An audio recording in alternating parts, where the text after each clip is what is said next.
وعلى آله وأصحابه وأهل بيته وأولياء أمته أجمعين.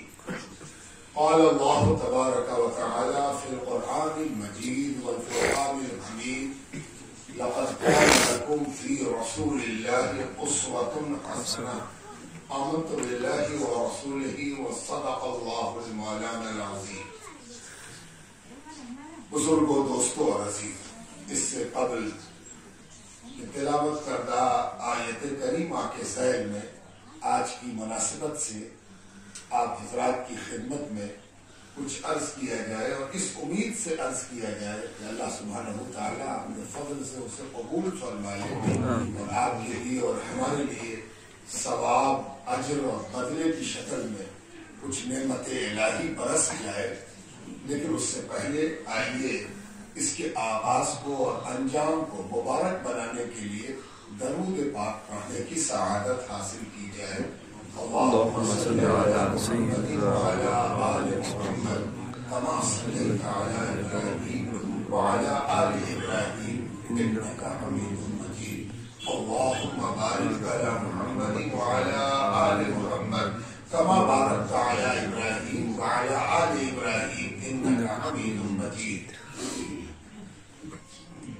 جیسا کہ آپ حضرات واقف ہیں کہ آج کا میلاد، آج کا یہ ذکر خیر عقیقے کے حوالے سے منعقد کیا گیا ہے. بچے کا عقیقہ ہے، حذیفہ اس کا نام ہے، اور یوں تو اولاد کا ہونا پوری دنیا مخلوقات میں مبارک مانا گیا ہے. کوئی ایسی مخلوق نہیں جو اپنی اولاد سے خوش نہ ہوتی، اولاد کی تمنا نہ کرتی، اور جب خوش ہوتی ہے تو خوشی منانے کا طریقہ بھی ہوگا. ہم جانتے ہیں کہ دنیا میں ہر سوسائٹی میں اولاد کی خوشی منائی جاتی ہے، لیکن جہاں بھی خوشی منائی جاتی ہے وہاں صرف خوشی ہوتی ہے، خوشی دینے والے کا تذکرہ نہ کے برابر ہوتا ہے. اسلام کی یہی ایک خوبی ہے کہ اس نے نیچر سے دور نہیں ہٹایا. نیچر کو، فطرت کو، پرکرتی کو صحیح سمجھنے کی توفیق عطا فرمائے. اسلام نے یہ نہیں کہا کہ اولاد کی خوشی نہ مناؤ. بھلا یہ اسلام کیسے کہہ سکتا ہے؟ جب اسلام دین فطرت ہے تو وہ فطرت سے دور کیسے لے جائے گا؟ یہ تو فطری عمل ہے کہ اولاد ہوگا تو خوشی ہوگی. اب دیکھنا یہ ہے کہ یہ خوشی ہمیں بے لگام کرتی ہے یا یہ خوشی ہمیں خوشی دینے والے سے قریب کرتی ہے. یہ بھی نیچر ہے کہ جب کسی خوشی سے آدمی خوش ہوتا ہے، کسی نعمت سے، کسی عطا سے، کسی بخشش سے، کسی نوازش سے، کسی کرم سے، کسی چیز کے پانے سے آدمی کو خوشی ہوتی ہے تو دینے والے سے بھی انسان خوش ہوتا ہے جس نے دیا ہے. اور ایسی خوشی کس کام کی؟ جس میں نعمت تو نظر آئے، نعمت دینے والا نظر نہیں آئے. مثال کے طور پر آپ بڑے ذمہ دار انسان ہیں، اپنے ہر قدم کے بارے میں سوچتے ہیں تب اس کو اٹھاتے ہیں. کبھی کبھی آپ اپنا احتساب کرتے ہوں گے تو آپ کو لگتا ہوگا کہ یہ بات منہ سے نکالنے سے پہلے اگر ہم سوچ لیا ہوتا تو شاید نہ نکالتے. اور آج جو اس کی وجہ سے شرمندگی یا مشکلات ہے وہ اسی لیے ہے کہ ہم نے بغیر سوچے سمجھے یہ بات منہ پر لا دی. اگر ایسا احتساب، سمیچھا کوئی کرتا ہے تو وہ ذمہ دار ہے، اگر نہیں کرتا تو وہ ذمہ دار نہیں ہے. اس کو خود سے اپنے آپ کو اینالائسس کرنا چاہیے. تو جب یہ اصول سامنے آ گیا تو آپ بتائیے آپ کے دروازے پر صبح صبح نہایت عمدہ قیمتی تازہ مٹھائی رکھی ہو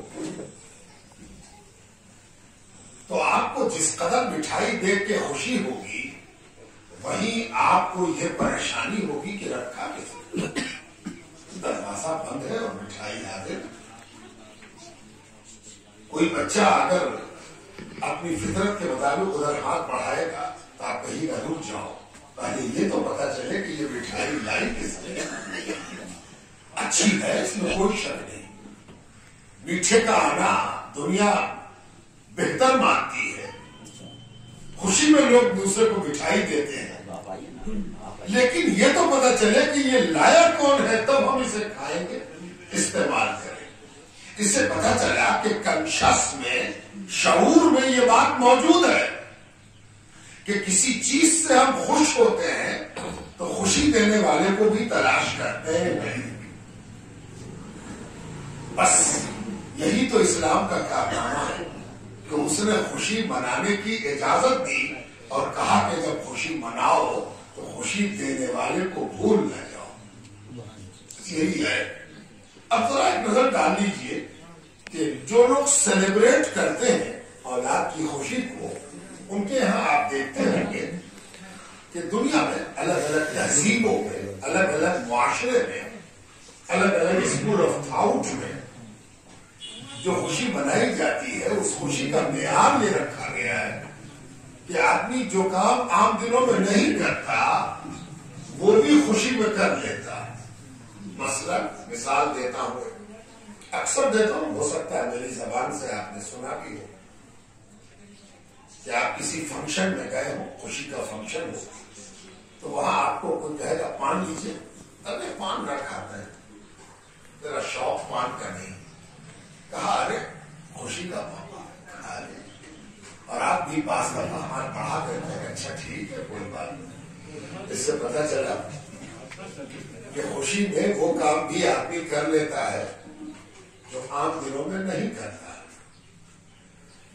اسی لیے خوشی کی ایک تعریف, ایک ڈیفینیشن یہ بھی ہے کہ پیر لڑکھڑانا کسی کو پسند نہیں ہے, لیکن وہ خوشی ہی کیا جس میں پیر نہ لڑکھڑائے. تھوڑا سا پیر لڑکھڑا رہا ہو تو اس کے مطلب کسی پارٹی سے لوٹ رہا ہے, سیلیبریٹ کر کے لوٹ رہا ہے. اس کی خوشی کا خمار یہ بتا رہا ہے کہ یہ خوش ہو کے لوٹ رہا ہے. یہ ہے دنیا کا معیار. اور اسلام نے معیار یہ بنایا کہ اسلام نے کہا 2 عید ہے تمہاری, 2 خوشی ہے. دینی اعتبار سے خوشیوں کی جو فہرست بنائی گئی اس میں 2 عیدوں کو بلند رکھا گیا. اور بھی عیدیں ہیں, ہر جمعہ ایک عید ہے. تو ان 2 عیدوں کو اللہ تبارک و تعالیٰ کے رسول, ہم سب کے آقا و مولا صلی اللہ علیہ وسلم نے کس طرح منانے کی اجازت دی اور سبق سکھایا کہ دیکھو آج عید ہے تو آج ہم پورے سال کے مقابلے میں 2 رکعت فاضل پڑھیں گے, 2 رکعت فاضل پڑھیں گے. اور یہ 2 رکعت ایسی ہوگی کہ اس کو ایسی جگہ ادا کریں گے کہ سب مل کے کریں گے. اس کے لیے اہتمام ہوگا.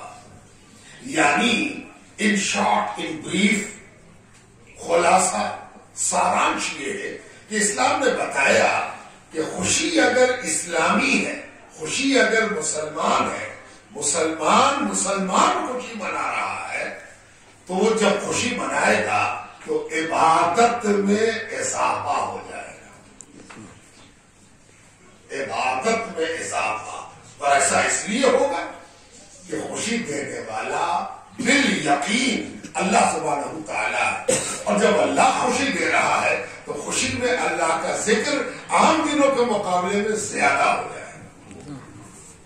یہی ہے وہ خوشی کا پیمانہ جس کو حضور صلی اللہ علیہ وسلم نے عملی طور پر زندگی میں اتارا. عربوں کے یہاں بچوں کی پیدائش پر جانور ذبح کیے جاتے، عیش ہوتا، نشاط ہوتا، جام و سبوک ٹکرائے جاتے، پیر لڑکھڑائے جاتے، اور شراب و کباب میں اپنے آپ کو کھو دیا جاتا، اور نام ہوتا فلاں نے اتنا کھلایا، فلاں نے اتنا پلایا۔ کہیں پر خوشی دینے والا نہیں تھا۔ ہاں کبھی کبھی اس میں ایک چیز شامل کر لی جاتی تھی کہ قبیلے کا جو خدا ہوتا تھا، قبیلے کا خدا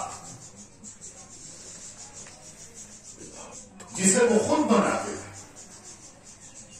خدا کو خود بناتے تھے، یا یہ کہیے کہ خدا کی جو آکرتی ہوتی تھی، اس کا رنگ روپ، چہرہ، لباس، شکل صورت، شباہت وہ خود تخلیق کرتے تھے۔ کبھی مٹی سے بناتے، کبھی پتھر سے بناتے، کبھی لکڑی سے بناتے، اور کبھی کوئی ایسا موقع آ گیا کہ ان میں سے کوئی چیز نہ مہیا ہے، نہ ممکن ہے، نہ لکڑی ہے، نہ پتھر ہے، کچھ ہے نہیں، ہم سفر میں ہیں اور ہمیں اپنے خدا کو یاد کرنا ہے۔ جس آٹے کو بیل کر روٹی پکاتے، اسی آٹے کی لوئیا کو اپنی طبیعت کے مطابق ایک شکل دے کر سامنے رکھ لیتے اور کہتے یہی میرا خدا ہے۔ اس تصور سے اسلام نے باہر نکالا اور کہا ذبح بھی کرو گے، کھاؤ گے بھی، کھلاؤ گے بھی، دعوت بھی دو گے، خوش بھی ہو گے، خوشی بانٹو گے بھی، لیکن ان سب میں بالکل اسی طرح جیسے تمہارے جسم میں جان موجود ہوتی ہے اور تمہارے اعضاء میں خون کی رگیں دوڑتی رہتی ہیں، اسی طرح اس سارے عمل میں اللہ سبحانہ تعالیٰ کی یاد اور اس کا ذکر دوڑتا رہے گا۔ یعنی جانور خریدو گے تو ذرا غور سے دیکھو گے کہ حضور صلی اللہ علیہ وسلم نے جانور کے لیے معیار بنایا ہے کہ جب راہ خدا میں اس کو قربان کرنا ہے تو ہر طرح سے ٹھیک ٹھاک، اور دیکھیے خریداری سے اللہ کی یاد شروع ہو گئی۔ آپ نے کام دیکھا، ذرا پیر دیکھا، ذرا سینگ دیکھا، ذرا ادھر ادھر سے دیکھا۔ یہ جو آپ دیکھ رہے ہو دنیا دیکھتی ہے، لیکن دنیا اس لیے دیکھتی ہے کہ کھانا ہے، بڑھیا ہونا چاہیے، یا نہیں دیکھتی ہے کچھ بھی ہو، کیسا بھی ہو۔ آپ دیکھیے، اور اس لیے دیکھیے کہ نظر الہی کرنا ہے، اللہ کی نظر کرنا ہے۔ تو جب ہم اپنے لیے اچھا سامان چنتے ہیں تو اللہ کے لیے تو اپنے سے بھی بہتر چنے، یعنی خریداری سے ہی اللہ سے قربت پیدا شروع ہو گئی۔ آج آپ نے جانور خریدا اور خوشی آپ کی اللہ رب العزت کی یاد سے نہا گئی۔ اب آپ لے کے آئے تو آپ کو فکر ہوئی کہ اس کے لیے دعا پڑھنی ہوگی۔ ذرا دیکھیں کہ ہمارے نبی نے اس کے لیے کیا دعا سکھائی۔ اب اس دعا کی تلاش ہوئی۔ اگر آپ عالم ہیں، اگر آپ ذمہ داری کے ساتھ شوق رکھتے ہیں دعاؤں کا تو آپ کو دعا یاد ہے، اور کسی وجہ سے اگر نہیں یاد ہے تو اسلام نے اس کو عیب نہیں بتایا ہے، تلاش کر لی، لکھوا لی۔ آج کل تو بڑی آسانیاں واٹس ایپ پر بنوا لی۔ تو یاد رکھیے، اگر پھر بھی دعا یاد نہ ہو تو مفہوم یاد رکھیے، اور اللہ سبحانہ تعالیٰ کے آگے جب اس جانور کو آپ قربان کر رہے ہو تو آپ کی نیت یہ ہو کہ اللہ وحدہ لا شریک کے لیے ذبح کیا جا رہا ہے، اور اس کا مقصد یہی ہے کہ اس کا کھال، اس کی کھال، اس کا چمڑا، اس کی ہڈی، اس کا گوشت اور اس کا خون اللہ سبحانہ تعالیٰ میری اولاد کے بدلے میں قبول فرمائے۔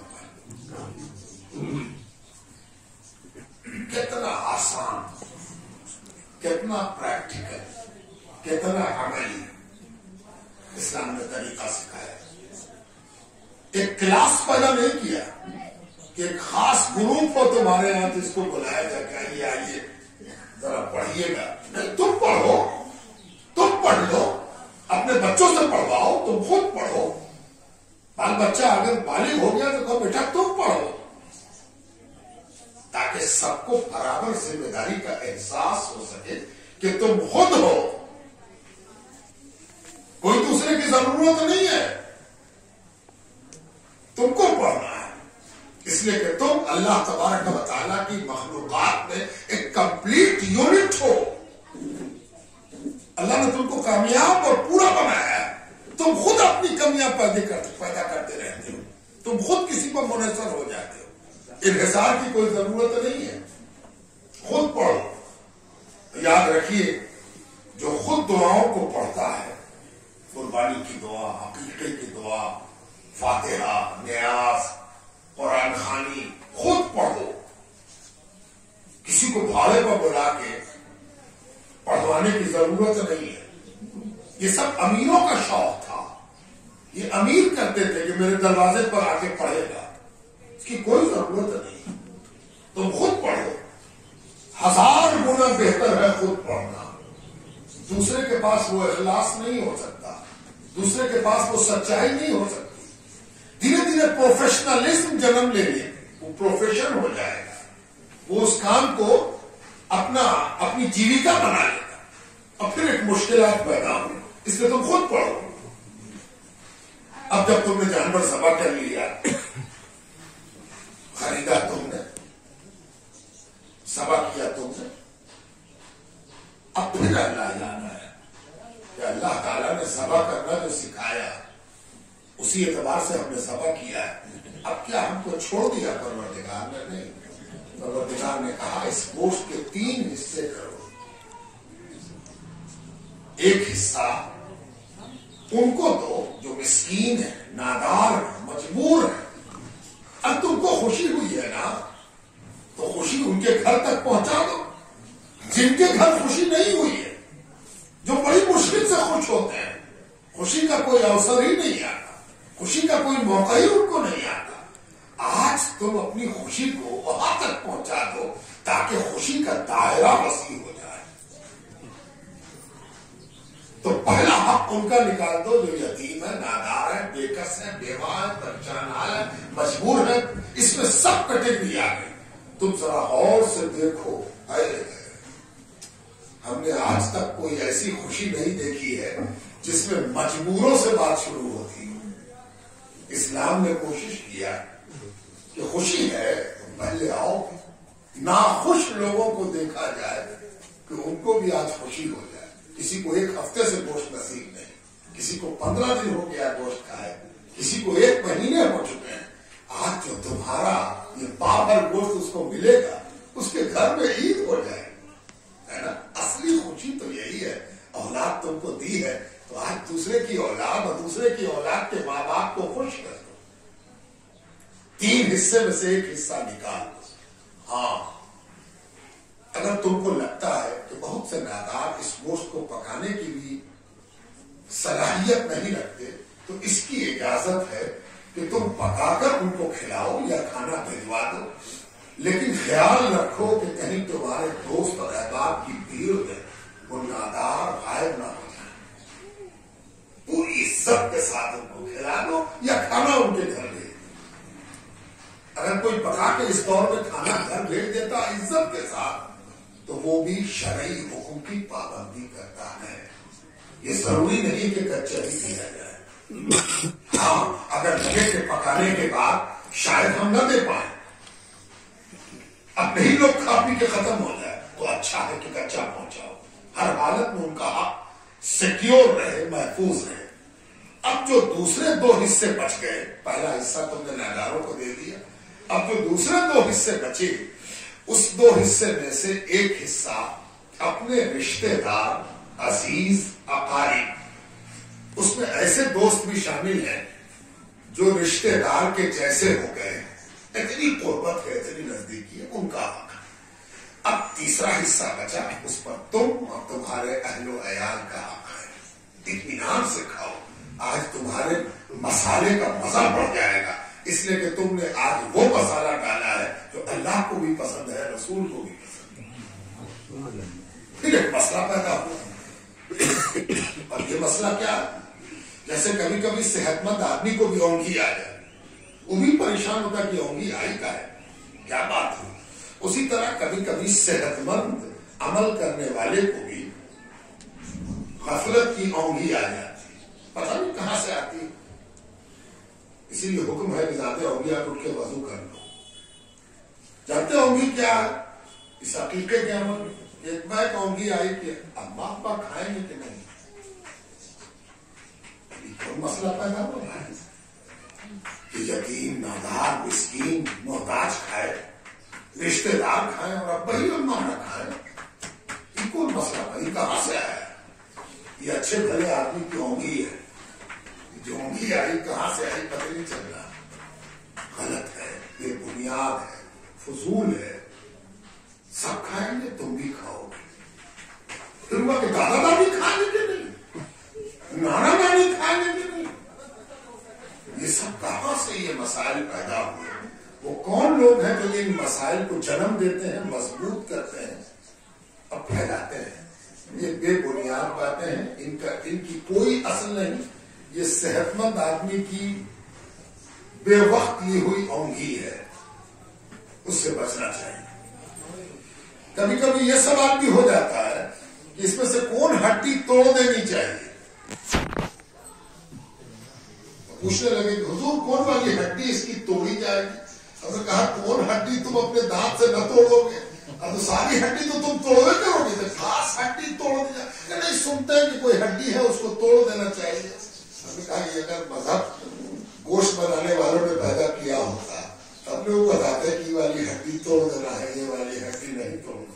کیا یہ سب فضول باتیں، ہڈی توڑ دی جائے، کوئی ہڈی اپنے آپ میں کوئی تخصیص نہیں رکھتی ہے، سوائے اس کے کہ گوشت بناتے وقت اس بات کا خیال رکھا جاتا ہے کہ کچھ چیزیں مکروہ ہیں اور کچھ چیزیں مکروہ تحریمی تک پہنچی ہوئی ہیں، حرام کی حد تک سٹ گئی ہیں۔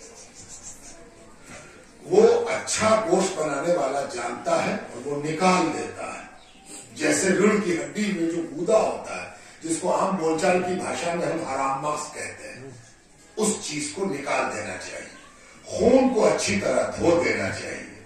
اور ایک چیز اور ہے کہ وہ حصے جن کا تعلق پیشاب اور پاخانے سے ہے وہ اس طرح مکروہ ہے کہ جب تک ان کو دھو نہ دیا جائے یا پھر نہ کھایا جائے، اچھی طرح دھو کر صاف کر کر اور پھر اس کے کھانے سے بچا جائے۔ اس کے علاوہ نہ کوئی چیز حرام ہے نہ کوئی چیز ناپسندیدہ ہے۔ بعض کے نزدیک کلیجی، اوجھڑی، اس طرح کی جو چیزیں ہیں جن کا تعلق بدن سے زیادہ بدن کے اندر کے حصے سے ہے، جو بدن ہوتے ہوئے بھی بدن نہیں ہے، بعض کے نزدیک وہ مکروہ ہے لیکن حرام کسی کے نزدیک نہیں ہے، کھا سکتے ہیں، کوئی پریشانی نہیں۔ یہ تو عقیقہ ہوا۔ اب ذرا عقیقے کی سنت کی طرف بھی چلیں۔ حضور صلی اللہ علیہ وسلم نے خود عقیقہ فرمایا اور حدیث کی کتابوں میں دو عمل آپ کا ملتا ہے۔ ایک عمل تو اپنے نواسوں کے لیے، یعنی سیدنا امام حسن اور امام حسین دونوں کے لیے حضور صلی اللہ علیہ وسلم نے عقیقہ فرمایا، بلکہ حدیث کی کتابوں میں جو باب باندھا گیا ہے ان باب میں، عقیقے کا جو باب بنا ہے اس باب میں یہی عمل زیادہ تر حدیث کی کتابوں میں نقل ہوا ہے امام حسن اور امام حسین کے لیے۔ یعنی جب کوئی عقیقہ کرے اور اپنی اولاد پر نظر رہے تو یاد رہے کہ یہ اولاد کے لیے جو کچھ ہم کر رہے ہیں وہ رسول کی اولاد کے صدقے میں کر رہے ہیں۔ اچھا مسلمان بھی وہی ہے جو خود بھی حضور کے طریقے پر چلے اور اپنی آل اور اولاد کو بھی حضور کے طریقے پر اس طرح منطبق کرے کہ لاشعوری طور پر اس کا تعلق اللہ اور رسول سے ایسا قائم ہو جائے کہ جب وہ شعوری طور پر بالغ ہو جائے تو اسے احساس ہو کہ میری زندگی کا ہر پل اللہ اور رسول کے مطابق گزارا گیا ہے، چنانچہ ہمیں گزارنا چاہیے۔ عقیقے کی اہمیت کا بھی اندازہ اس کو ہو جائے۔ لیکن ایک بات یاد رہے کہ عقیقہ فرض نہیں ہے، واجب نہیں ہے. فرض اور واجب اسلام میں اس عمل کو کہتے ہیں جس کے نہ کرنے پر پرسش ہو، پوچھا جائے کیوں نہیں کیا، اور نہ کرنے کی سزا بھگتنی پڑے، نقصان اٹھانا پڑے، اس کو ہم فرض اور واجب کہتے ہیں. اس کا اور ڈیفینیشن بھی ہے، لیکن ایک رخ اس کا یہی ہے کہ فرض اور واجب وہی عمل ہے جس کے نہ کرنے پر پرسش ہو. تو عقیقہ نہ فرض ہے نہ واجب ہے. یہ تو مسئلے کی بات ہوئی. اب مسئلے کی بنیاد کس بات پر ہے، یعنی کیوں واجب نہیں ہے، کیوں فرض نہیں ہے. تو میں نے پہلے عرض کیا تھا کہ اسلام دین فطرت ہے، نیچرل دین ہے، فطری دین ہے. ایسی چیز فرض نہیں کرتی جو سب لوگ نہ کر سکے. قرآن کہتا ہے ہاں کیا ہوگی کی کتاب ہے. قرآن کو صرف اس سے نہیں پڑھنا چاہیے کہ اللہ کی تعریف ہے، اس میں رسول اللہ صلی اللہ علیہ وسلم کی مدح ہے. قرآن کس سے بھی پڑھنا چاہیے کہ قرآن میرے اور آپ کے بارے میں بات کرتا ہے. قرآن آپ سے، آپ کے بارے میں بات کرتا ہے، آپ سے گفتگو کرتا ہے. وہ آپ کے چہرے سے نقاب کو رکھتا ہے، وہ مکھوٹا ہٹا دیتا ہے، وہ آپ کو ایسا آئینہ دکھاتا ہے جس میں آپ کو اپنی اصل شکل و صورت، اصل صلاحیت، ایبیلٹی، گن اور اوگن، صفت محمودہ بھی، صفت مذمومہ بھی، اچھائی بھی برائی بھی. آئینہ اسی لیے تو آدمی دیکھتا ہے، کہیں کچھ لگا ہوا تو نہیں ہے، شیو ٹھیک سے بنا کہ نہیں بنا، داڑھی اور خط صحیح ہے کہ نہیں. قرآن بھی آئینہ ہے. جو چیز آئینے میں نظر نہیں آتی وہ قرآن کے آئینے میں نظر آتی. قرآن کہتا لا یکلف اللہ نفسا الا وسعها. سنو کوئی چیز تم پر لازم اور ضروری نہیں کی گئی ہے سوائے اس کے کہ جتنی کیپیسٹی تمہارے اندر موجود ہے. یعنی تم اپنی کیپیسٹی بعد میں جانتے ہو، جس نے کیپیسٹی دی ہے وہ تم سے پہلے جانتا ہے کہ تم کتنے کیپیبل ہو. ایلیجیبلٹی تمہاری کیا ہے، آہنجتا، صلاحیت، طاقت، حیثیت. تمہاری حیثیت دیکھ کے فرض کیا گیا. اب اگر عقیقہ فرض کر دیا جاتا تو ہم میں سے بہت سارے لوگ ایک ملال میں رہتے کہ ہم تو عقیدہ نہ کر سکتے، ہم تو عقیقہ نہ کر سکتے. تو ایک سیکنڈ کلاس مسلمان بھی ہوتا، فرسٹ کلاس وہ ہوتا جو عقیقہ کر لیتا، سیکنڈ کلاس وہ ہوتا جو ہاتھ ملتا کہ ہم تو نہ کر سکتے. تو ہم کہتے تم عقیقہ نہ کیوں، تم سیکنڈ کلاس ہو، چاہے بولے یا نہ بولے، کہیں نہ کہیں پر تو بات ہوتی. ہم نہ بھی بولے تو اس کو احساس ہوتا کہ ہم نہیں کر سکتے. نہیں، یہ نہ فرض نہ واجب ہے.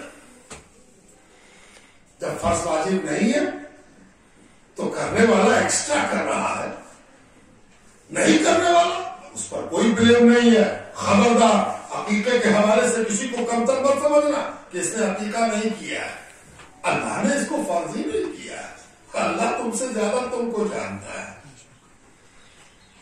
اسی لیے عقیقہ نہیں کیا کوئی ملال نہیں، کوئی پریشانی نہیں.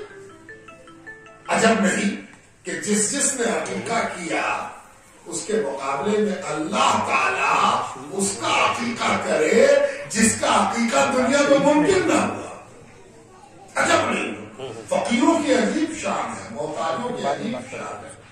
ہم کر کے حاصل کرتے ہیں، ان کو بغیر کیے دیا جاتا ہے. اس لیے فقیروں کی جو عزت کہی گئی، اسلام کیا سکھاتا، ناداروں کی تقریب کرو اور معاف کرو. عام طور پر بڑے آدمی کی تقریب ہونی چاہیے، بڑے آدمی، بڑے آدمی، عزت والے، عمر میں بڑے، رتبے میں بڑے نہیں. یہ تو دنیا سکھاتی ہے. اسلام سکھاتا محتاجوں کی تقریب کرو. اس لیے کہ اللہ تبارک تعالیٰ اسی کو دیکھتا ہے، اور کبھی تم کو دیکھ لیتا ہے تو اس کے حوالے سے دیکھتا ہے کہ اس کی توجہ ادھر ہے کہ جدھر میری توجہ. اللہ تعالیٰ جدھر میری توجہ ہے ادھر اس کی توجہ ہے کہ نہیں. ارے کبھی کبھی امیروں کو مال اس لیے دیا جاتا ہے کہ دیکھیں ذرا اس مال کو میرے محتاجوں تک پہنچاتا ہے. معلوم ہے ہماری آپ کے طرف اللہ تعالیٰ اپنے نسبت متکلم نہیں کرے گا، لیکن محتاجوں کی طرف اللہ تبارک و تعالی اپنی نسبت کرے گا. حدیث میں آتا ہے کہ پروردگار قیامت کے روز پوچھے گا میں بھوکا تھا تم نے کھانا نہیں کھلایا. دیکھ رہے ہیں کس کی طرف نسبت کر دی پروردگار. اور انسان کہے گا بڑی سچائی کے ساتھ اس وقت کی کیفیت بھی رسول اللہ صلی اللہ علیہ وسلم نے بیان کر دی. ہم لوگ بقراتی سیکھتے ہیں، بہت بڑے بڑے بقرات ہیں اندر سے، تو ہم اس بڑی بقراتی کریں گے. تو کیا بھوکا ہوا؟ توبہ ماشاء اللہ، اللہ بھی کہیں بھوکا ہوتا. ہم کو تو مولانا سکھائیں تھا کہ اللہ کا ناک نہیں، کان نہیں، پیر نہیں، بدن نہیں، خواہش نہیں، آرزو نہیں، تمنا نہیں، بھوک نہیں، پیاس نہیں. تو کیا بھوکا ہوا؟ ماشاء اللہ، یہ غلط عقیدہ کون سکھا رہا ہے آپ کو؟ تم کہہ رہا کہ ہم بھوکے تھے، یہ تو بہت غلط بات ہے. تو بھوکا کب ہوا؟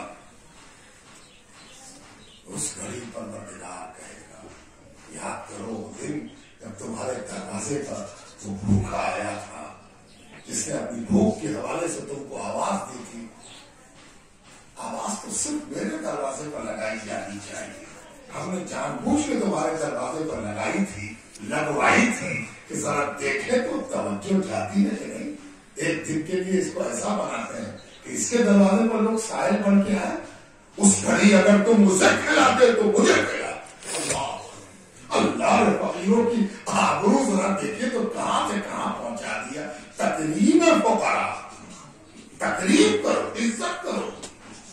تو بزرگوں، دوستوں اور عزیزوں، یہ جو فرض نہیں کیا گیا اس کی وجہ یہی ہے کہ پروردگار کا مقصد کسی کو رسوا کرنا نہیں ہے. دوسری بات، بعض علماء کے نزدیک عقیقہ سنت ہے، اور سنت کی بھی دو قسمیں. سنت کہتے ہیں حضور صلی اللہ علیہ وآلہ وسلم کے عمل کو، قول کو، تقریر کو، سب کو سنت ہے. یعنی حضور کوئی بات بتائیں، کر کے دکھائیں، سن کر یا دیکھ کر پسند فرمائیں، سب سنت ہے. اب سنت کی دو قسمیں ہیں، مؤکد اور غیر مؤکد. یعنی ایسا عمل حضور صلی اللہ علیہ وسلم کا جسے خود بھی کبھی ترک نہ کرے اور دوسرے کے ترک کرنے پر حضور تاکید فرمائیں کہ کیوں ترک کیا. مثلا فجر کی سنت، فجر کی نماز کی جو سنت ہے 2 رکعت نماز سے پہلے، فرض سے پہلے، اس پر اتنی تاکید ہے کہ وہ قریب پر فرض ہے، وہ شبہ پر فرض ہے، اتنی تاکید ہے. تو اس لیے سنت کی 2 قسمیں ہیں، مؤکد اور غیر مؤکد. عقیقہ حضور صلی اللہ علیہ وسلم کی ایسی سنت ہے جس پر کبھی تاکید نہیں فرمائی، کسی کو ٹوکا نہیں، تم نے عقیقہ کیوں نہیں کرا. جس نے عرض کیا یا رسول اللہ عقیقہ کریں، ہاں کرو. پوچھا گیا یا رسول اللہ بیٹا ہوا ہے عقیقہ کریں، ہاں کرو. کیا کریں؟ کہا بیٹا ہوا. کہا ہاں. خوشی سے چہرہ تمتمایا ہوا. بیٹا ہوا تو زیادہ خوشی تو 2 جانور، دو جانور. کسی کا حضور اتنی صلاحیت نہ ہے کہ 2 جانور کر سکے. کہا ایک کرو. پتا چلا کہ عقیقے کی صلاحیت اگر ہے بھی اور اس صلاحیت میں 2 جانور کی صلاحیت نہیں ہے تو 2 بھی لازم نہیں ہے، ایک ہی پر عقیقہ تمام ہو جائے گا. کتنی فلیکسیبلٹی رکھی گئی. کسی سے پوچھو، تم خود اپنا جائزہ لو، اپنے کو لو، دیکھو کہ ہم کتنی صلاحیت رکھتے ہیں. ہاں ایسے بھی عقیقہ کرنے والے ہیں تو جانتے ہیں کہ 2 جانور میں میرا کام نہیں پورا ہوگا، 10 جانور کریں، اس کی اجازت ہو تو وہ کریں 10 جانور. غریبوں کو بھی کھلائے، احباب کو بھی کھلائے، خود بھی کھلائے. اللہ نے ان کو دیا، کریں، اچھی بات ہے. ایک آدمی کہ نہیں 1 جانور سے زیادہ تو کرنا نہیں ہے، منع ہے. ادھر کے پڑوسی کو ملا، ادھر کے پڑوسی کو مل رہے، یہ اچھی بات نہیں ہے. اگر اللہ نے تم کو صلاحیت دی ہے تو تم اپنے واجب اور اپنے ضروری کام میں اپنی صلاحیت کے اعتبار سے اضافہ کر سکتے ہو، کرو. کم سے کم منیمم بتا دیا گیا کتنا ہونا چاہیے. کہا حضور بیٹی ہوئی ہے. کہا سبحان اللہ، اللہ کی رحمت آئی ہے، رحمت باری نے تیرے دروازے کو دیکھا ہے، تیرے گھر میں آئی ہے رحمت باری. کہا حضور حقیقت. کہا سبحان اللہ. حضور صلی اللہ علیہ وسلم بھی یہ باتیں سن کر تصور میں ڈوبتے ہیں اور سوچتے ہیں کہ اللہ پاک تیری بھی کیا شان ہے. یہی وہ لوگ ہیں جو بیٹی کو زندہ دفنا دیتے تھے، آج بیٹی کی پیدائش پر عقیقہ کر رہے ہیں، ہے نا. آسمان انقلاب برپا ہو، انقلاب کرانتی آ گئی. کتنی بڑی کرانتی ہے. کہاں تو لڑکی کا پیدا ہونا سکھ کے منہ اتنا بڑا ہو گیا، بیٹی ہو گئی، تانے کا ڈر، زندہ دفن کر دیا، مار ڈالا. اور کہا گیا کہ بیٹی پیدا ہوگی تو جانور لا کے عقیقہ کیا جا رہا ہے. یہ اسلام میں، اسلام کا کنٹریبیوشن ہے، اسلام کی بہت بڑی دیر ہے. اور ایک بات اور عرض کر دیں کہ آج تو دنیا کھڑی ہو گئی ہے بیٹی کی حمایت میں، بیٹی بیٹی بیٹی. لیکن اگر دنیا کے بیٹی کی حمایت میں کھڑے ہونے کو آپ اینالائز کریں گے تو آپ کو ایک دلچسپ حقیقت سے سامنا پڑے. کسی کو پوچھ دیجیے کہ بیٹی بچاؤ کی تحریک کاہے تک کر رہے ہو، تو کہے گا ارے باپ ریشیو گڑبڑا گیا نا، 60 مرد ہو گیا 40 عورت ہو گئی، گھٹ رہا. اس لیے تناسب برابر برابر رہنا چاہیے، ٹھیک رہے گا. نہیں تو جن سنکھیا پر آفت ہے. ہم نے کہا کہ یہی تناسب بدل گیا تب کیا کرو گے؟ کوئی جواب نہیں. اسلام نے آبادی کے تناسب کی وجہ کر عورتوں کے حقوق کی بات نہیں کہی ہے. کان کھول کے سنیے، ہمارے یہاں تناسب وجہ نہیں ہے. ہمارے یہاں بنیادی وجہ یہ ہے کہ لڑکا بھی اللہ پیدا کرتا ہے اور لڑکی بھی اللہ ہی دیتا ہے. دینے والا وہ ہے، مارنے کا اختیار ہم کو کہاں سے آ گیا؟ مارنے کا اختیار صرف اللہ کو ہے. اس لیے کہ زندہ کرنے کا حق اور زندہ کرنے کا کی طاقت اور قوت صرف اللہ کے پاس ہے. حی لا یموت، یحیی و یمیت، اسی کی شان ہے. وہی زندہ کرتا ہے، وہی مارتا ہے. وہ ہمیشہ کا زندہ ہے. مارنے کا حق اس کو ہے ہی نہیں جس کو زندہ کرنے کا اختیار نہ ہو. اسی لیے کسی لڑکی کو، کسی عورت کو اس بنیاد پر کہ وہ لڑکی ہے یا عورت ہے اس کے ساتھ برا سلوک کرنا مرضی مولا کے ساتھ برا سلوک کرنا ہے. اسی لیے اسلام اس کو منع قرار دیتا ہے. تناسب کی بنیاد پر ہم نہیں کرتے یہ سب کام. ہم اللہ تبارک و تعالیٰ کے بندے ہیں اور مرضی مولا کی تقریب کرتے ہیں. مرضی مولا، رضائے الہی، منشائے الہی، اللہ کا فیصلہ ہے. فیصلہ الہی کیا کہ ہم سب جھکاتے ہیں. فیصلہ الہی صرف یہ نہیں کہ اذان ہوئی تو مسجد چلو. فیصلہ الہی یہی ہے کہ جب اللہ بیٹی دے دے تو خوشی پھوٹ پڑے کہ میرے لیے اللہ نے بیٹی کا فیصلہ کیا. بیٹی نہیں ہوئی ہے، فیصلہ الہی میرے لیے نہیں ہوا. ہم تو بندے ہیں اور بندے کی شان یہ ہے کہ مولا کی رضا پر راضی رہے. تو اس لیے بیٹی کا معاملہ. دوسری بات کہ اسلام نے اولاد کے حوالے سے جو ثواب لکھا ہے، اجر لکھا ہے، بدلہ لکھا ہے، اچھی طرح سمجھنا چاہیے ہمیں. جتنا اجر، جتنا بدلہ، جتنا ثواب بیٹی والے کو ہے اتنا بیٹے والے کو نہیں ہے. سیدھا سیدھا وعدہ ہے دوزخ سے رہائی کا، سیدھا سیدھا وعدہ ہے جنتی ہونے کا، سیدھا سیدھا وعدہ ہے اللہ کے تقرب کا بیٹی والے کو. بیٹی کا جو باپ ہے، بیٹی کی جو ماں ہے، یہ بیٹی کی عظمت بتائی گئی. اب کچھ نہ ہوتا، کوئی مٹیریل نہ ہوتا، کوئی حکم نہ ہوتا، کوئی بیان نہ ہوتا تو ایک ہی بیان کافی تھا. بیٹی کے باپ اور بیٹی کی ماں کی عزت اور عظمت کے لیے صرف ایک بات کافی. جانتے ہیں وہ کون سی بات؟ کچھ نہ ہو، کوئی بات نہ معلوم ہو،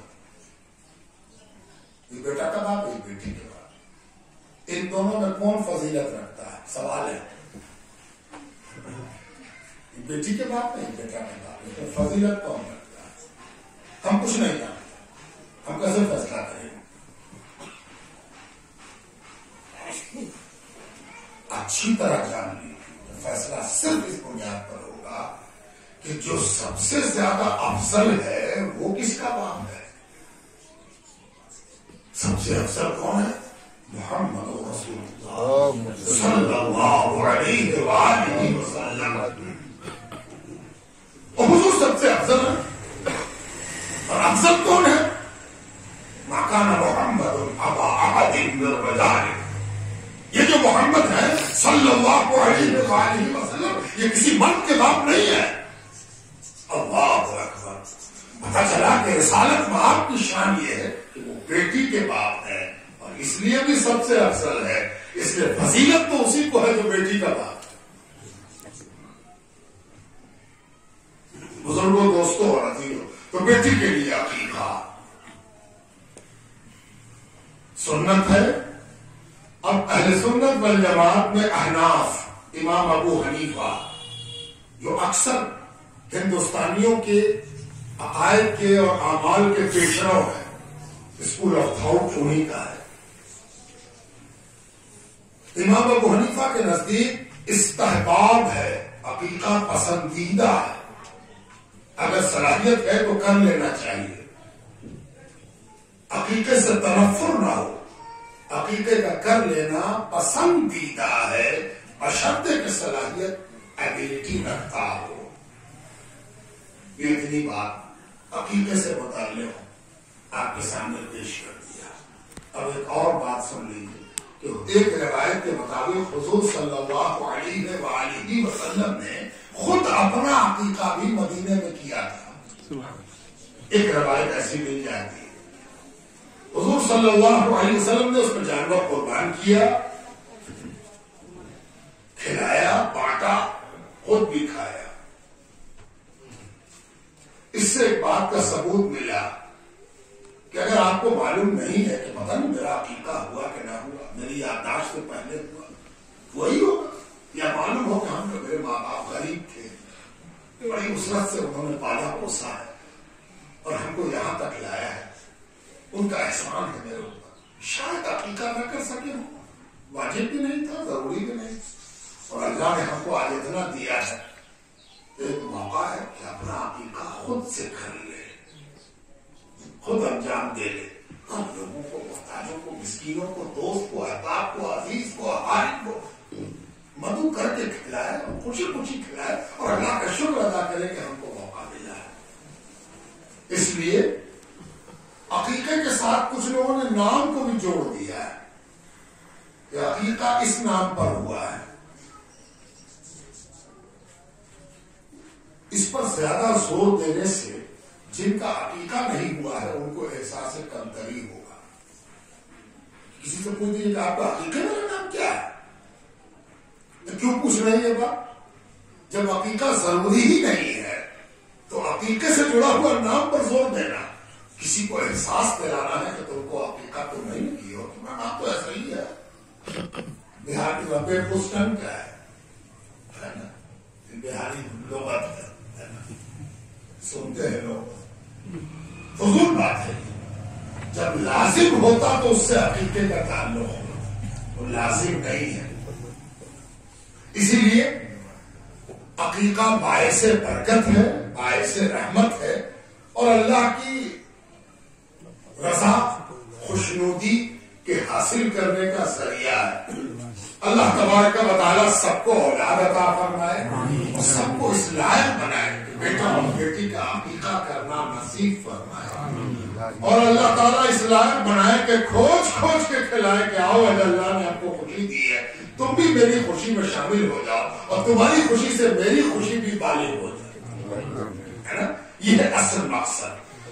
اب ایک آخری بات، آپ کہیے گا سب عقیقہ تو ہو گیا، یہی کہاں کو ہوا مائک لگا کے؟ ان کہاں سے آئے؟ عقیقہ تو سنا ہے کہ عقیقہ ہونا چاہیے، گوشت تقسیم ہونا چاہیے. جی ہاں، جان لیجئے کہ حضور صلی اللہ علیہ وآلہ وسلم جب کسی موقع پر تشریف لے جاتے، بلایا جاتا سرکار دو عالم کو، مدعو کیا جاتا، اصرار کیا جاتا، یا رسول اللہ چلیے، یا رسول اللہ چلا جائے، مکان بن گیا، یا رسول اللہ عقیقہ، یا رسول اللہ بیٹی کا نکاح ہے، یا رسول اللہ کاروبار چمک گیا، ذرا قدم آپ رکھ دیتے. اور بلانے کا طریقہ نہایت ادب کے ساتھ، نہایت التجا کے ساتھ. حدیث میں تو الفاظ آ گئے کہ اپنے دونوں ہاتھوں سے صحابہ حضور کا ہاتھ کس کے پکڑتے اور پورے ادب کے ساتھ اور محبت کے ساتھ کھینچتے. کھینچنے میں ادب بھی ہوتا، محبت بھی ہو، کھینچتے، اور حضور صلی اللہ علیہ وسلم ان کے ساتھ کھینچائے ہوئے چلے جاتے. تو جب جاتے بات تو گئے ہم بھی آپ بھی، تو آتے اور کھانا لگ جاتا اور کھا لیتے، جو بھی پیش ہوتا سرکار دوارے کے ساتھ. نہیں، یہی ایک عام بات. حضور جب کہیں تشریف لے جاتے کچھ نصیحت کرتے، کچھ بیان کرتے، کچھ بتا دیتے، کچھ سکھا دیتے، کچھ سنا دیتے، کچھ پہنچا دیتے. یہی اصل ہے اس بات کی کہ جب تم کو کوئی خوشی یا کوئی پریشانی لاحق ہو، تم لوگوں کو جمع کرو تو اس میں اللہ اور رسول کا ذکر بھی ہو جائے، کچھ نصیحت کی بات ہو جائے، کچھ قاعدے کی بات ہو جائے، تاکہ یہ معاملہ بالکل حضور صلی اللہ علیہ وسلم کی سنت کے عین مطابق ہو جائے. اور جب سرکار دو عالم کہیں تشریف لاتے ہیں تو وہ کون ہوگا جو حضور کو دیکھ کے سلام نہ کرتا ہو اور حضور پاک علیہ السلام پر سلام نہ بھیجتا ہو. جس دعا کو تمہیں کرنا ہو اور اس بات کی تمنا ہو کہ دعا قبول بھی ہو اور اس بات کا احساس بھی ہو کہ بھلا میری کیا گنتی ہوگی پروردگار کے بندوں میں، میری دعا قبول ہوگی کہ نہیں ہوگی، تو کیا کرو گے تم؟ درود شریف پڑھا کرو، حضور پر صلاۃ و سلام پڑھا کرو اور تب دعا کیا کرو، اور دعا کر کے بھی سلام پڑھا کرو. تو دعا کی قبولیت میں یقین پیدا ہو جائے گا. اور حدیث کے الفاظ کے دعائیں معلق رہتی ہیں. معلق، یہ سب اصطلاح جو معلق وغیرہ کی آئی ہے یہ سب انسانی اصطلاح ہے. چونکہ مخاطب انسان ہے اس لیے اصطلاح بھی انسان ہی کی استعمال ہوتی ہے، فرشتوں کی اصطلاح میں بات نہیں کی جائے. یعنی اس قبولیت سے پہلے دعا لٹکی رہتی ہے. دعا کو کہیں پہنچنا ہے، میسج کو کہیں پہنچنا ہے، ہیلڈ اپ ہوگی. اس کو اگر سچ مچ پہنچانا چاہتے ہو تو اس میں درود کی خوشبو رچا بسا دو، صلاۃ و سلام کی خوشبو رچا بسا دو. اور جب یہ رچا اور بسا دو گے تو یہ چیز ہیلڈ اپ نہیں رہے گی، یہ اپنے ٹارگیٹ تک پہنچ جائے گی، نشانے تک پہنچ جائے گی، معلق نہیں رہے. تو ہم لوگوں نے سب کچھ کر لیا. اب آئیے دعا سے پہلے کھڑے ہو کر درود و سلام کر دیا. یا نبی سلام علیکہ، یا رسول سلام علیکہ، یا حبیب سلام علیکہ، صلوات اللہ.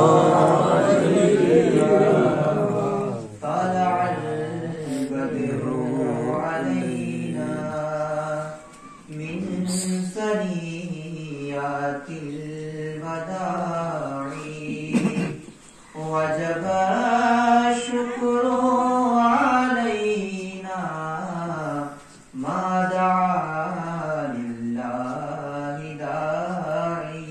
يا نبي سلام عليك يا رسول سلام عليك يا ربي سلام عليك صلوات اللہ علیہ.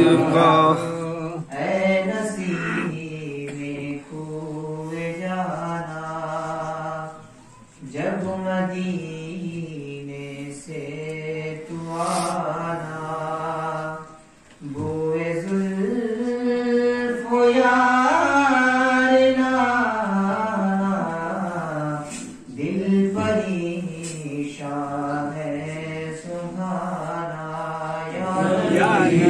سلام علیکہ یا رسول سلام علیکہ یا حبیب سلام علیکہ صلوات اللہ علیکہ صلاة وسلام عليك يا رسول الله صلاة وسلام عليك يا حبيب الله صلاة الله عليك وعليك مطيع السمع والبصر وعليك أجمعين يا أرحم الراحمين يا أرحم الراحمين يا أرحم الراحمين پروردگارا ہم سب تیرے ذکر کے لیے اور تیرے حبیب صلی اللہ علیہ وسلم کے ذکر کے لیے جمع ہوئے اللہ پاک اور موقع عقیقے کا ہے اللہ پاک ہم لوگوں نے کوشش کی کہ تیرا حکم سنیں سنائیں سمجھیں سمجھائیں اگر کہیں پر کوئی غلطی ہو گئی ہو تو اسے معاف کر جس نے ہم سب کو بلایا ہے اور جس کی اولاد کا یہ عقیقہ ہے جس کے نواسے کا عقیقہ ہے اس کو اس کے گھر والوں کو اس بچے حذیفہ کو اس کے ماں باپ کو اس کے نانا نانی کو دادا دادی کو قبول فرما اللہ پاک جو چل کے اپنے گھر سے چل کے یہاں تک پہنچے ان کو ان کے بھی گھر والوں کو اور ان کے آنے اور جانے کے راستے کو اٹھے ہوئے قدموں کو قبول فرما اللہ پاک اور جو نیت اور ارادہ کیا گیا اور جو اہتمام کیا گیا ان سب کو قبول فرما اور اس کا اجر و ثواب ہم سب کے آقا و مولا سیدنا محمد رسول اللہ صلی اللہ علیہ وآلہ وسلم کی بارگاہ میں پیش فرما ان کے اہل بیت صحابہ اور ازواج اور ان کی امت کے تمام صدیقین صالحین شہداء کرام اولیاء کرام مؤمنین مؤمنات مسلمین اور مسلمات اور ہم سب کے ماں باپ اور حذیفہ کے ماں باپ اور دادا دادی اور نانا نانی اور ان کے اجداد کی روحوں کو ثواب اللہ پاک سیدنا امام حسن اور امام حسین کی روح پاک کو ثواب پہنچے انہی کے طفیل عقیقہ ہم سب کے گھر تک پہنچے اللہ پاک یہ عقیقہ ہے اور اس میں جو جانور ذبح کیا گیا ہے اللہ پاک اس کے کھال اس کے چمڑے اس کے گوشت اس کی ہڈیاں اللہ پاک ان سب کو حذیفہ کے بدلے قبول فرما اللہ پاک حذیفہ کی عمر میں برکت دے عقل میں برکت دے اور عمل صالحہ کی توفیق سے بھرپور کر دے اللہ پاک اس کو اپنے ماں باپ کی آنکھوں کی ٹھنڈک بنا اللہ پاک ہم سب جو جمع ہو گئے یا تو ہم کسی کی اولاد ہے یا ہماری بھی کوئی اولاد ہے اللہ ہمیں بھی اپنے ماں باپ کی آنکھوں کی ٹھنڈک بنا اور ہماری اولاد کو بھی ہماری آنکھیں ٹھنڈی فرمانے والا کر دے اللہ پاک ہم سب تجھ سے اپنی غلطیوں لغزشوں خطاؤں اور بھول چوک کے لیے معافی مانگتے ہیں اور تجھ سے نیکی اور بھلائی کی بھیک مانگتے ہیں اللہ پاک نیک رکھ نیک سوچ والا بنا نیک عمل والا بنا برائیوں سے بچا عاقبت بخیر ہو تیرے لیے جینا تیرے حبیب کے لیے جینا اور تیرے ہی اور تیرے حبیب کے لیے مرنا نصیب اور اسی پہچان کے ساتھ اٹھنا نصیب صلی اللہ تعالی علی خیر خلقہ سیدنا محمد وآلہ اجمعین برحمتک یا